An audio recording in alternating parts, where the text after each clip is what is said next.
Hello my loves, I'm Ellie Frost. Thank you so much for being on my channel where we are talking about the multi-dimensional approach to rapidly and radically healing and transforming during and after narcissistic abuse.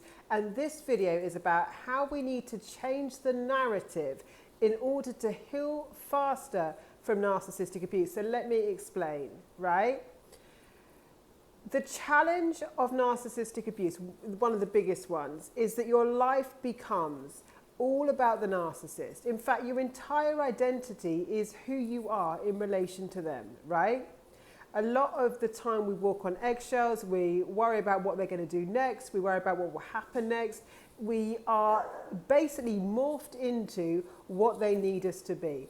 And we believe, because we've been subconsciously programmed, right, under the psychic attack and narcissistic abuse, to be in survival mode. So we have like a very strong, basically it activates the kind of childish mechanism in our brain that makes them our source of everything, a source of emotional fulfillment, stability, safety, financial security, you know, everything. We make the narcissist our God, literally, our source, which is what a child does to a parent, but they literally activate that part of your brain, which is totally unhealthy in adult relationships. Now, what most people are doing is focusing still on them, right? So they may come out of the narcissistic abusive cycle to some extent, but they're still focused on the narcissist. They're still focused on their behaviors, how they get, you know, if you're still focused on the strategies to dealing with them, right? I'm not saying they're not useful, they are. I use them in my work. I teach people how to do that. But at the same time, that's got to be a tiny percentage of your focus, because what they do is they take you away from yourself. They are a soul detached human operating with an entity of consciousness we're calling narcissism, right?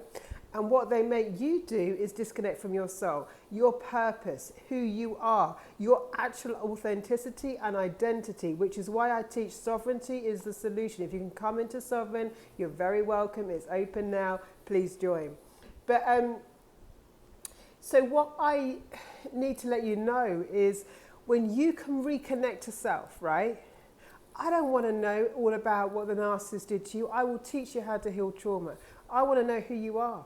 I want to know what you care about. I want to know what makes you happy. I want to know what you dream about. I want to know what you want to experience. I want you to, if we could focus, right, on, see, in trauma you can't focus on your future. It's all about the here and now. It's all about survival. They put you in that response where it's just like, am I going to be okay? And like, it's all reactive, right? It's reactive to what they're doing, what they're going to do next. We over-ruminate. We make everything about them. People leave these relationships and they're still obsessed with the narcissist, right? But what we want to do is be self-focused, which means connected to self. There's an inner child in all of us screaming for our attention, screaming to be heard. There's an inner child in you that has been abandoned, negated, invalidated, devalued by you, right? By us, because of this abuse. We become toxic to ourselves, right? I want to have conversations with you that are different to the narrative out there that is not healing people a lot of the time. It's keeping us stuck. Some things are healing. A lot of things aren't, because they're neglecting a massive puzzle piece, which is beyond the healing, right, which in my work is very fast because we focus on the energetics. There is self-actualization and realization, which is who are you? Now, we've often lost our identity in the narcissistic abuse cycles. We are who we are in relation to them. The people pleaser, which I teach you, is a form of toxic manipulation. It's got good intentions, but it's highly toxic because you're wearing a mask. You're not being true to who you are and what you want and need. I teach authenticity. When you are authentic and in your authentic truth, right, and power, you are now an energetic match in the universe to every desire you have, because your desires are a match, like the love you want, the wealth you want, the job you want, the experiences you want are a match to your authentic self. They're not a match to your fake self, the one that you've had to become in survival, the one you've had to become to get by, right? So hear me out. When we can start, if you could just make some time to reconnect to self, some time to remember who you are, not who you were, right? You'll never be the same after these cycles, right? But you can integrate all parts of yourself. It's not about just cutting off the part that was abused. It's about loving ourselves into integration. I teach this in Sovereign, right? There's a lot on integrating past, present and future self, because there's an essence in you that remains, that's true. It's your soul, it's your realness, right? And dedicating some time to connecting with what you truly want. When you're connected to self, your truth, your emotional body, your energetic body, you will not let abuse in, because you'll see it. When you're disconnected from soul, from self, from who you really are, right, you'll get kind of pushed and pulled by other people. You kind of easier to like fit in or go against yourself, but it will always feel bad.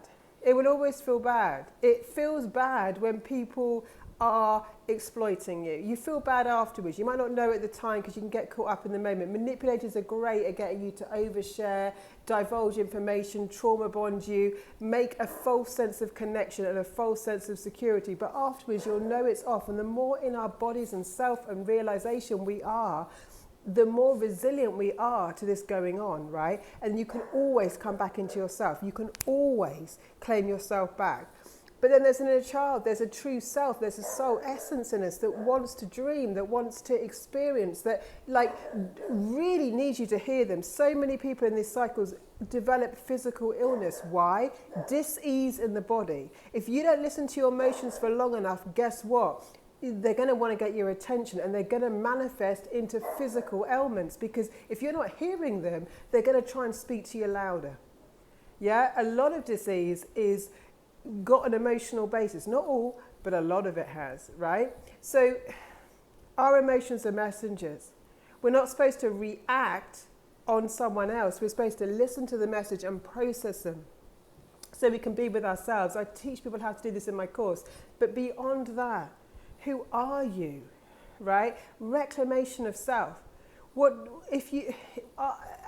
once we get out of a traumatized state and we're in a regulated state and we are not guarded and we're not in defense, then we can listen to our hearts. And that is our path to fulfillment. Everything your heart wants, every desire that's a true heart desire, not an ego desire, not something you think you should have, not something to keep up with the Joneses, but something that's true to you, is actually your path. It's your soul's journey. It's what you came to experience in this lifetime.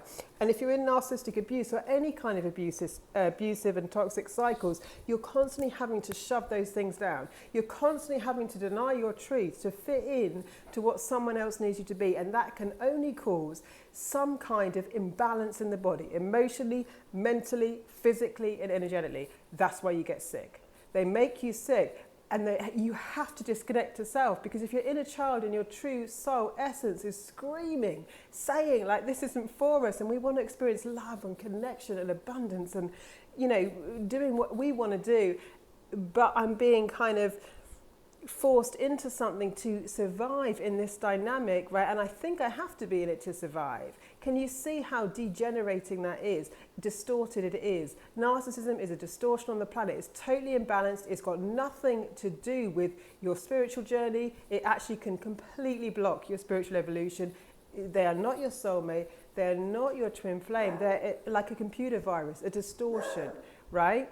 But they do choose. They make a spiritual choice. So if you can find time to reconnect with yourself, but then if you're going to do it, you've got to look where you betray yourself, right? Because there's an inner child, there's a soul essence in all of us that is screaming to get heard. And if you don't listen to it, it causes dis-ease, unease, mentally, emotionally, and often that will lead to then physically. So we've got to come into balance, right? What we want is balance, and that comes from truth. You'll be the healthiest you'll ever be when you're authentic. You'll be the most prosperous you'll ever be when you can be authentic. It is so damaging to stay in these cycles and deny self. So we've got to find ways to self-actualize. That's actually our true soul purpose, and it's unique to all of us. But if you can connect to your heart, get out of defense mode, drop the barriers, and actually connect to what your inner child, what your soul essence is calling for you to do, your inspiration, what gives you joy, what gives you pleasure, you will be on your path again, right? because everything that's kind of good for us, abundant for us, comes from that place. Everything that's bad for us, feels bad, is in suffering because it's not meant for us. It's not good for us, right? You're not meant to fix yourself to fit in with a narcissist. You're meant to understand that you're self-partnering. You're self-honoring. By the way, in everything I teach, self-love is a side effect. I don't have to, self-love isn't something you learn. Self-love is a natural side effect of you self-partnering, not abandoning, being true to that inner child, being true to your soul essence. You can't deny who you are at a core level and expect to be happy and fulfilled on the planet. It doesn't work that way. But you can have relationships where who you are is honored, respected, loved, cherished, not a burden, like in a narcissistic abuse cycle. So the steps on this is to start reconnecting to who you are. Forget who you, don't see it as like it's who I was, it's not who I am now, because your essence can't be changed. It's a soul level essence, right? Focus on the things that give you pleasure and joy. Notice where you're self-abandoned, people please, try and fit in, try and be someone you're not, because there you're wearing a mask and you're also a match for predators, right? Come home. If you can come into sovereign, do. Lots of love. I'll speak to you soon.